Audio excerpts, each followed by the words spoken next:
There is a federal intelligence agency called the National Reconnaissance Office. No senator voted to create it. It appears in no public law, and it operated for 32 years without its name appearing in any document the American public was permitted to read. It was founded in 1960. Congress was not told it existed until years after it launched satellites into orbit above every nation on Earth. The NRO designs, builds, and operates the reconnaissance satellites that make the United States the most surveillance-capable government in history. Every image used to verify nuclear treaties, track military buildups, or confirm a weapons program exists, those images come from NRO systems. The agency employs tens of thousands of people. It receives billions of dollars every year. That budget is classified. The exact figure is classified. The names of specific programs are classified. And until September 18, 1992, when the Director of Central Intelligence issued a single declassification announcement, the organization's own name could not be spoken aloud by anyone who held the clearance to know it. Here is how it started. In 1960, President Eisenhower signed a classified memorandum establishing an organization to manage the nation's satellite reconnaissance programs. Not a bill. Not an act of Congress. A memo, classified. The authority behind that memo came from National Security Council Intelligence Directive No. 6, a directive issued by an advisory body with no legislative power, answerable only to the President. Congress was not briefed. The public was not informed. But tax dollars immediately began flowing into an agency with no name on any building, no entry in any government directory, and no official existence. People who worked there told their families they worked for the Department of Defense. Some said the Air Force. They were not lying in any way the law could reach. They were following classification requirements. The agency simply did not exist in any record the public was permitted to see. Who controls the NRO today? That answer is itself partially classified. The Director of the National Reconnaissance Office is a presidential appointee who reports to both the Secretary of Defense and the Director of National Intelligence simultaneously. Two chains of command, no single civilian overseer. The Senate confirms the director, which gives Congress that narrow line of sight. But the budget's line items, the active satellite programs, the number of collection assets in orbit right now, those sit inside what is called the National Intelligence Program. The total dollar figure has been released annually since 2007. What that money actually builds stays hidden. Remember, no one voted for any of this. Here is what that means in practice. The NRO does not only watch foreign governments, it coordinates with domestic agencies.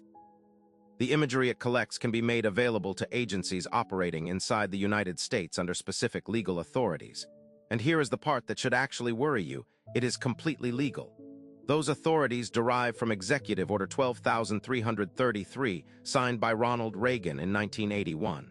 Not a law, an executive order. One that has been modified 3 separate times by subsequent administrations, each time expanding what is permitted, each time without a single congressional vote. The current version allows sharing of raw imagery and signals intelligence with domestic partner agencies under conditions defined in classified annexes.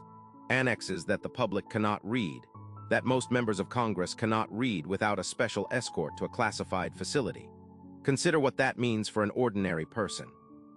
An agency that was secret for 32 years, funded by your taxes without your knowledge, operating satellites whose capabilities remain classified, can now legally share what it collects with law enforcement through channels whose governing rules are written in documents above the access level of most elected officials. You did not vote for Executive Order 12,333. You cannot repeal it. The president who signed it is dead.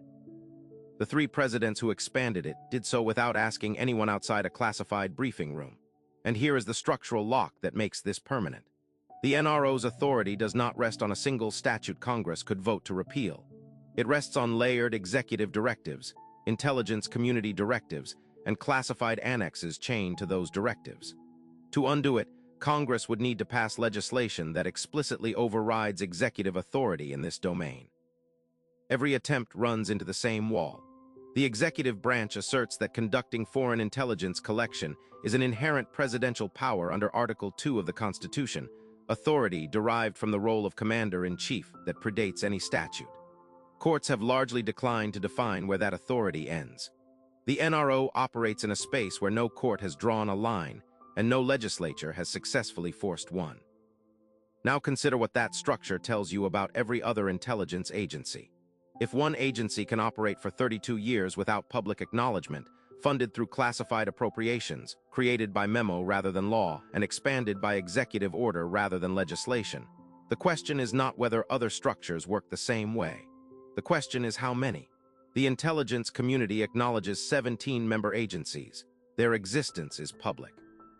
Their specific programs, legal authorities, and classified annexes are not. The mechanism that kept the NRO invisible for 3 decades is not unique to the NRO. It is a template. It was used before the NRO. It was used after, so carry this with you. You know the National Reconnaissance Office exists now because someone decided in 1992 that you were allowed to know. What you don't know is what classification decisions are still being made right now, in a building with no name on the door, about something you are currently funding.